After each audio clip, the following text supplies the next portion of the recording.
This book is brought to you by Mixie Fun Books. Broken, a short story by Kesiana Aiwe. I flinched as I felt my husband's hand grip mine in fear.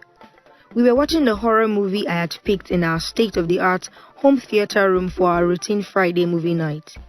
I laughed inside, knowing that Laoye would go completely paranoid for days at the smallest, most irrelevant things like squeaking doors, shuffling footsteps, and even the sound of heavy breathing behind him. He was such a lily-livered baby when it comes to anything horror. It was a huge contrast to his well-built 6-foot frame.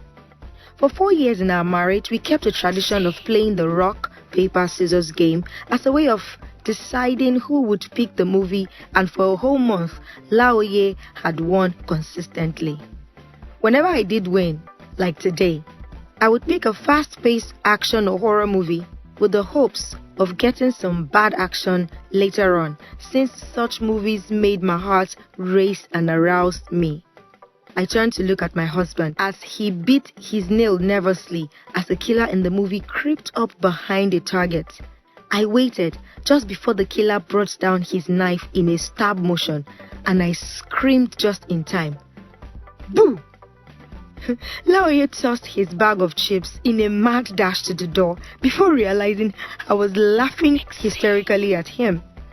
"You're so going to pay for this," he said to me with a mischievous smile as he walked back to the sofa. "In kind or in cash?" I asked him coyly, leaning into him and kissing him passionately. Never want to turn down some good loving? He lifted me up and straddled me on his laps before blindly pausing the movie with the remote.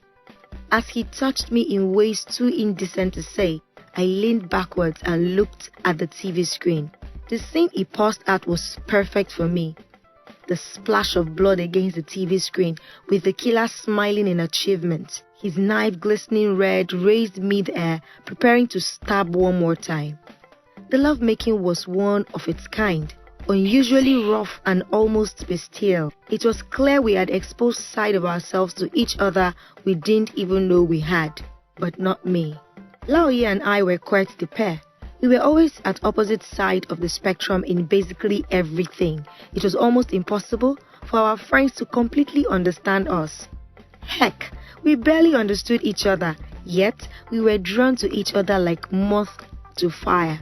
He was from a rich background and I was from the gutter, literally. However, we were high school sweethearts that made it through to the finish line. Being the only student to receive a scholarship in the prestigious Oakland International Secondary School, I was quite popular. Popular enough to catch the attention of the proprietress' son. We had a rocky relationship characterized by many quarrels and breakups, like many teenage relationships are, but want to have, so no one was expecting us to last. Talk less of becoming an actual married couple. On a trip to Seychelles, Laoye had proposed with a diamond ring so big, Instagram went ablaze with comments on it. Thanks to a really good camera and a beautiful setting of the wonderful island, we had become relationship goals for every girl's destination proposal and wedding. Speaking of weddings, mine was lavish. Lavish. The Oshodi Glovers spared no expense for the party, and every single reputable lifestyle magazine had correspondents fighting to get an invitation to cover the wedding.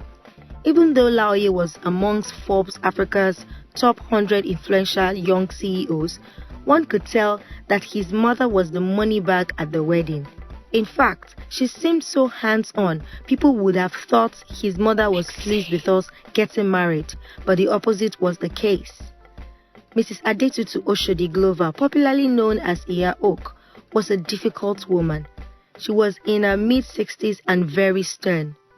To close family and friends, she was an angel with all her philanthropic shows of kindness. But to others outside the circle, she was the picture of the devil in Prada. The first time I set my eyes on her was at the community school mathematics championship held at my school, where she was the chairperson. After someone made a snide remark about how wrong it was for her to be the cheerleader of an event she didn't allow our own school participate in, she bragged that if anyone could beat the scores of the best student of our school at the junior WAEC exams, the student would automatically have a full scholarship in her secondary school from senior year. Well, let's just say the best student in her school wasn't good enough, and I passed in flying colors. Over time, her dislike for me became hatred because not only had I put her to shame, I had stolen a prized possession and only child, Olaoye. After my wedding reception, I traveled for my honeymoon with Iya Oak's parting words ringing in my head. Don't think you've won this war. Welcome to your personal hell, bespoke just for you. Laoye and I lay spent on the rug after going at each other for over an hour. I listened to him snore softly for a whole minute to confirm he was deep asleep before I snuck out of the cinema room to our master bedroom. I washed my face with icy cold water and brushed my teeth before popping some birth control pills into my mouth. There was no way in hell I was going to have a child anytime soon. Quickly, I got dressed in a pair of black tights, a black tee, and a face cap. I wrote a short note to Laoye, telling him I had to go get some sleeping pills from the 24-hour pharmacy we patronized, and he shouldn't worry. If I knew my husband well, I knew he would most likely wake up to take a leak and have a glass of milk before he would be able to sleep through the night, hence the note was necessary. Besides, it would serve another purpose in the future. Grabbing the keys to my sleek black Mercedes G-Wagon, I zoomed out of our $500 million mansion into the dark night. The time was 11:49 p.m. When I was a little girl, almost 12 years old, I watched my mother kill a man. I watched her bash his head in with a stool 12 times before she realized he was dead and gone. The man had just revealed to my mommy that he had been married all the while he was with her, and that he had sold our house and squandered all her savings to the tune of ₦1 million. As a single mother, my mother took pride in the fact that she had managed to build a roof over our heads that we could probably call ours. I can imagine hearing that it was sold for a paltry sum by the man she loved, and the money was given to another woman he was married to, would be enough to drive anyone crazy. That day, I watched as Mommy slowly went mad, kneeling beside the pup that used to be Mr. Bankole's head and asking over and over again, "Banky Dudu, how could you do this to Mimi and I? Where will we go? Who will look after your daughter?" Ladies and gentlemen, that was how I got to know my dad. Yes, from the wailings of my half-mad mother. Mr. Bankole Thomas, popularly known as Banky Dudu, was a good-looking man. He was always immaculately dressed in white, which was a huge contrast to his dark skin. I also thought he was queer because he never showed any emotions towards me. To him, it was as if I didn't exist, and only my mother mattered. However, Mommy was clearly bothered by our distance because she always made efforts to bring us close. She would pretend to be really busy and ask him to do my homework with me. Mommy always encouraged me to be friendly to him, and every time he left, she would ask if he spoke to me whenever she was absent. My answers were always the same. "No, Mommy, he didn't talk to me at all." I could tell Mommy really loved him, and one time when I compared him to one of our exes, she slapped me hard. "Never compare the love of my life with that useless man. He is different." Later that day, she explained to me she and Mr. Bankole used to be together before fate separated them and brought them back. Maybe this time he will stay, she concluded. One Tuesday, during my school's midterm break, I was watching TV and having lunch when Mr. Bankole came visiting with another man in tow. "Good afternoon, sir." "Good afternoon," he replied, pushing the door open to let himself and his friend in like he owned the house. Get me and my boy some water. Grumbling under my breath at the intrusion, as Banky Dudu switched the TV stations, I marched to the kitchen to get the water. After serving the two men, I turned to leave for my room when Banky Dudu spoke again. Where are you going, Moremi? Come and sit between my friend and I, and let's watch this movie I brought before your mommy comes back. I'm sure you would like it. I was taken aback at the fact that Mr. Bankole was actually talking to me. I quietly sat down on the sofa. Here you go, he said as he offered his friend and I some powdered sugar donut he must have bought on his way to my house.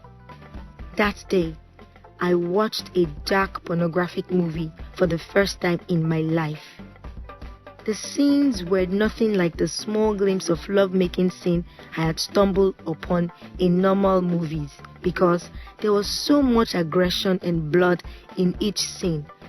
I thought the characters were straight from hell, yet I sat there, transfixed, unmoving, until I heard Banky Dudu whisper into my ears, "Wouldn't you like to try some of these things with my friend JJ?"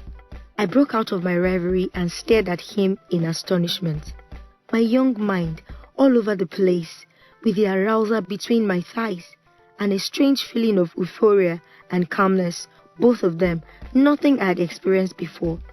"I promise, you will like it," he cajoled before pecking me on the cheek.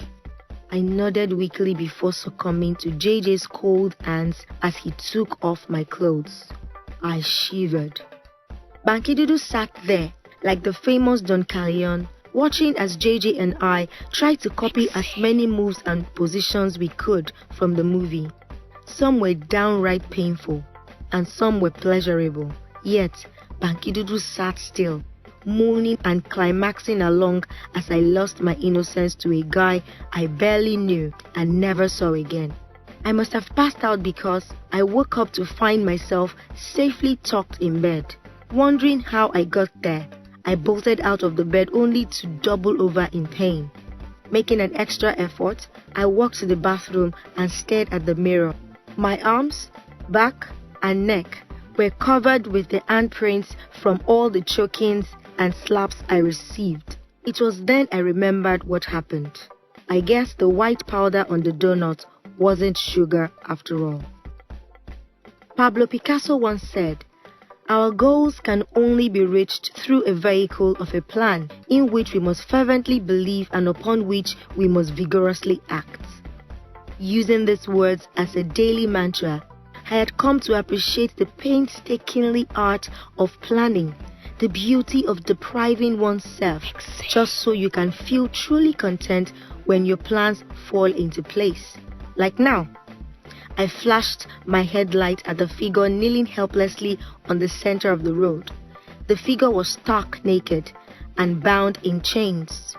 I smiled wickedly as I revved my engine and saw the figure tremble in fear and trepidation. Stepping on the accelerator with all my might, I drove straight into the figure, and I swear I heard the bones crack under the weight of the jeep. Like an excited child, I reversed with the hopes of hearing the sound again. This time, it was faint, but I heard it again. Parking the jeep, I stepped out and inspected my handwork. It was truly beautiful. Making a quick phone call, I asked a simple question. "Did you get everything?" "Yes," came the curt reply.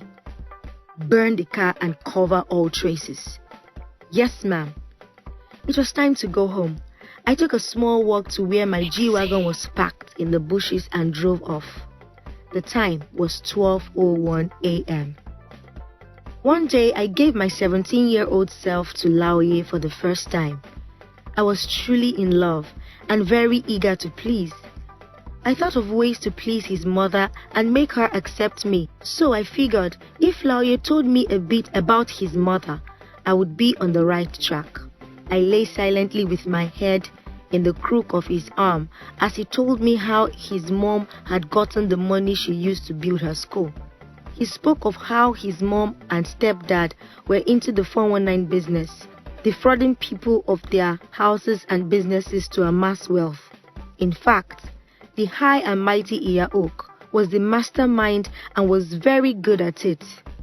I listened as he told me of how his mother cajoled his stepdad to defraud one of his exes after they were running out of people to dupe. He also spoke of how his mom had changed his surname from Thomas to Oshodi Glover after his stepdad was found dead with his face bashed in a horse house after she killed him with a stool. People are crazy, you know, he laughed. Imagine Ashewo committing murder because of money she got the way she got it. I even heard she had a daughter that was whoring around with her. I hope they are both dead because they don't deserve to live. That was the day my revenge was birthed. I pressed the send button on my burner phone and released a huge sigh of relief as I lay in bed beside my husband and stepbrother. Later on in the day, he would wake up to the devastating news of his mother's brutal death with an exclusive video of my jolly ride. The ride that smashed his mother into icky, sticky skin and bones, just as my mother did to her partner's head. I gave Laoye a kiss and he woke up. Hey babe, you're back. I saw your note. I hope you got the drugs, he asked drowsily. Yes, honey, I replied and cuddled close. Make safe fun books. Friendly, unique and native.